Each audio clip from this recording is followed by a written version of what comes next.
water, and energy security nexus implies that the three sectors are inextricably linked and that actions in one area will have an impact on the others.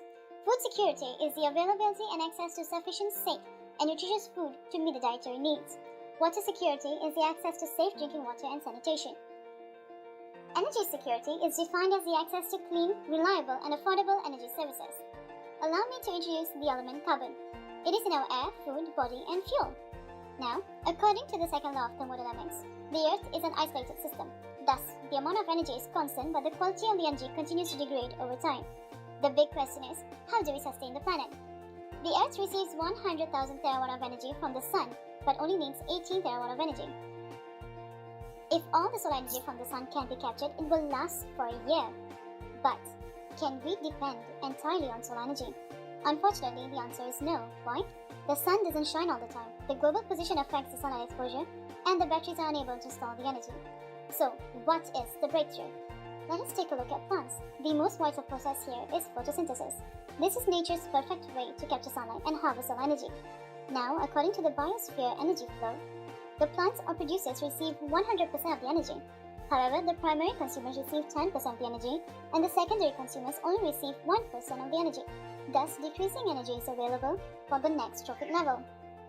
As we move up the energy flow, 90% of the energy is lost in the form of biomass, waste, and heat. What is waste? Waste materials are actually sprinkles of sunlight and can be known as renewable energy. Every time we see waste, energy is stored there, waiting for us to harvest them.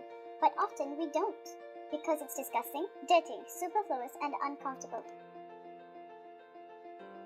Hence, we need to think differently to solve this predicament. Did you know that we are actually facing a carbon mismanagement crisis and not an energy crisis? Thus, we need to find a pragmatic way to manage our elements. We can solve this issue with a PhotoBio Waste Water Treatment plant. A PhotoBio Waste Water Treatment plant can provide us energy to generate electricity, water treated from the wastewater, and food to sustain our energy. By collecting the wastewater and sending them to the wastewater treatment plant, we can obtain the effluent water, dried sewage as crop fertilizer, and then biomass to produce methane gas to generate electricity. In order to grow the algae in the plant, we need to provide basic necessities such as sunlight, water, carbon dioxide, nutrients, and land for them to grow. Fortunately, all this can be provided by the wastewater treatment plant. In return, algae that grows in the wastewater treatment plant can provide us sufficient oxygen and also energy as biomass. Correspondingly, we can extract the pellets to be fed to the fish from the algae, and the fish can be the source of food.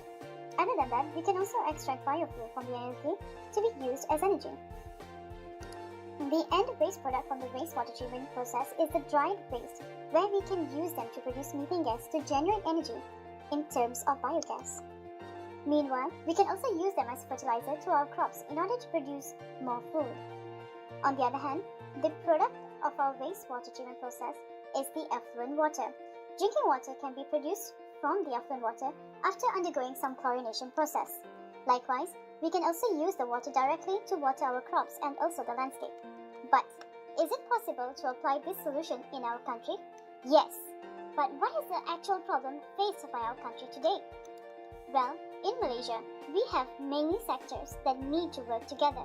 By doing this, we can achieve sustainability in terms of economy, environment, and also society. The biggest challenge to obtain the sustainability is integration. Nevertheless, everyone in the sectors of economy, society, and also environment should work together, which have enough storage of energy, food, and also water. However, what are the changes that need to be made?